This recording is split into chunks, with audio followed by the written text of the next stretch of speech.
یہ بات واضح ہوئی کہ منہ بولے بیٹے کی بیوی سے نکاح کرنا جائز ہے۔ اس طرح منافقین کے منہ بند ہو گئے۔ یہ نکاح 4 ہجری میں ہوا۔ اس نکاح کی خاص بات یہ ہے کہ اس موقع پر پردے کا حکم نازل ہوا، نکاح کے لیے وحی آئی۔ یہ نکاح آسمانوں پر ہوا۔ سورہ احزاب کی آیت 37 سیدہ زینب کے بارے میں نازل ہوئی۔ سیدہ زینب فخر سے کہا کرتی تھی کہ تمہارے نکاح تمہارے گھر والوں نے زمین پر کیے ہیں، جبکہ میرا نکاح میرے رب نے آسمانوں پر کیا۔ آپ بہت زیادہ سخی تھی، محنت کر کے صدقہ کرتی تھی تاکہ اللہ کا قرب حاصل ہو۔ آپ کا انتقال 20 ہجری میں سیدنا عمر فاروق رضی اللہ عنہ کی خلافت میں ہوا۔ نکاح کے وقت آپ کی عمر 35 سال تھی اور وفات کے وقت آپ کی عمر 53 سال تھی۔ اللہ کی ان پر ہزارہا رحمتیں ہوں۔ آپ صلی اللہ علیہ وسلم نے ایک نکاح سیدہ جویریہ بنت حارث رضی اللہ عنہا سے کیا۔ آپ کا نام برہ تھا، بعد میں رسول اللہ صلی اللہ علیہ وسلم نے جویریہ رکھا۔ آپ کا پہلا نکاح مصافع بن صفوان سے ہوا۔ سیدہ جویریہ کے والد حارث کا تعلق قبیلہ بنو مستلق سے تھا۔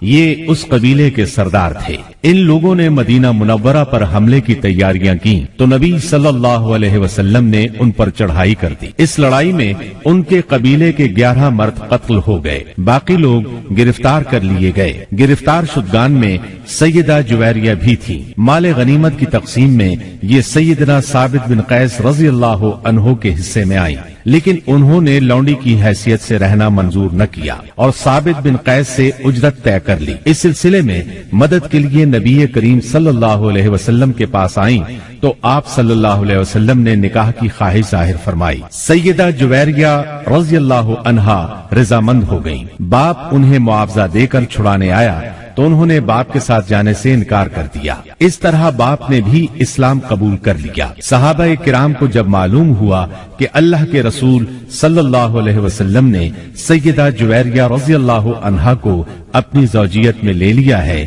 تو ان کے قبیلے کے سب لوگوں کو آزاد کر دیا۔ اس طرح سیدہ اپنے قبیلے کے لیے بہت بابرکت ثابت ہوئی۔ ان کی وجہ سے پورے 100 گھرانے آزاد ہوئے۔ جب آپ نبی اکرم صلی اللہ علیہ وسلم کے نکاح میں آئیں اس وقت آپ کی عمر 20 سال تھی۔ وفات کے وقت عمر 65 سال تھی۔